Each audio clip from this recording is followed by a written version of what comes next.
tomorrow. So we'll start with questions for Woody.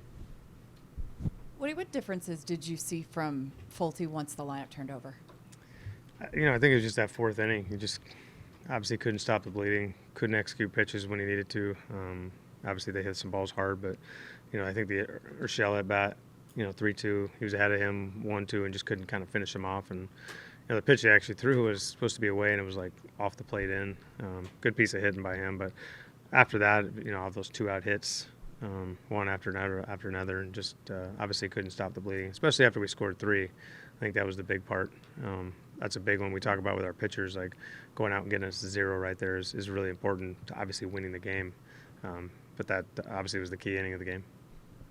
When you're making that decision of who to bring in that situation, obviously early in a game but still high leverage, what all is going into it? Is it matchups? Is it a bunch of different things? And why did you go with Allard? Yeah, no, he's actually a really good matchup for those guys. Kind of like similar to Yang. That's kind of why we pinpointed him to start tomorrow. But, Kobe actually did a decent job. LeMay's ball was, 70 miles an hour, right down the line. I thought Kobe did an excellent job, making pitches that inning, but, unfortunately gave up the double. That was just unlucky. There's a lot of hard hit balls on our side early in the game that I felt like, we could have scored a lot more than 3. And then that being the one that beat us at 70-mile-an-hour line drive is, it's frustrating, but at the same time, we got to do a better job of, like I said, putting up a 0 there. Did you see anything different as far as approach after that 3 spot? Taillon only threw, one more inning or got into the 5th inning, but their bullpen's good, and we knew that. I thought, Taillon was the guy that we probably needed to beat. Once we get into the meat of their bullpen, it's really tough. Chad Green and Chapman and obviously Loaisiga, these guys have really good arms, and we really couldn't get much going against them. Not surprising because they are pretty good. Evan.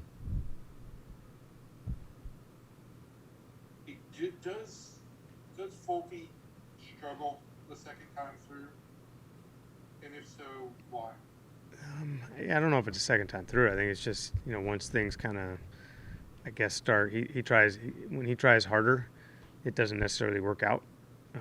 He usually loses his command a little bit, and balls tend to gravitate to the middle of the plate or off the plate. And, he's trying to go away. He had some big misses, I think, in that 4th inning that, I think earlier in the game he didn't have. And those are things he's been working on, obviously, and, he's just got to continue to be able to execute, when he's ahead in the count or like that, when he needs to stop the bleeding, he's got to be able to make a pitch. Because the stuff is still there. He got a little tired in that inning, obviously, because he threw a lot of pitches. But I think overall what we're seeing is just, anytime there's the heat is on, I guess, he tries to do more when he needs to kind of calm down and stay in his delivery, make sure he can execute to avoid, those balls that end up in the middle of the plate. Okay, thanks. And so no opener. Yang will go. Is he on like a pitch count tomorrow, or can he go as a typical start? Yeah, he's going to be a little bit limited because he hasn't, been up to the 95 pitches, but he'll go as long as he possibly can, especially if he's having success. Thanks, man. Other questions? See no hands. Jeff. And they're in the 7th. Joey hit that ball 150 miles an hour. Terrible luck, but yeah. Is that something that MLB's trying to eliminate? Would you be in favor of foreign fielders on the dirt? Yeah, listen, I know it's probably a conversation for a different day. I don't know what the answer is. He hit a ball 115. If he hits a little dribbler right there to the same spot, it's a base hit. Because the guy can't make a play because he's so far in right field. Frustrating, but at the same time, it's part of our game right now. And I don't know if, putting forth, having to have a foot in the dirt is if that's a good answer or not. But it's frustrating when you hit a ball 115. I was more frustrated with Nate Lowe's 104, 27 or whatever it was that didn't get out. That's usually a homer in almost every park. Let's go to Kennedy. So with Folty, is he going too hard in the first couple of innings and then kind of coming down, and when you get to the second time through the order, like, I don't know, what do you think that is? No, I don't think so. I mean, he's a starting pitcher, so he's got to have some, obviously some stamina built up. I don't think that's, I think he needs to continue to go hard, but he does need to control his, I wouldn't say his emotions, but just control the pace of his delivery. He tends to get pretty fast when things start not going his way, or he tries to make a pitch. He's ahead in the count 1-2, and he's trying to finish that guy. He wants it so bad. He's trying to finish that guy off, but he tends to get quick in his delivery, and the slider ends up kind of hanging out, staying in the middle of the plate, or the two-seamer comes back out over the plate where guys can hit it. So I don't think it's he like burns through all his energy in the first couple innings. I think maybe that's the case, but I don't think that's the biggest issue. I think the biggest issue is just throughout all of his pitches, especially when he's ahead in the count or when things aren't going well.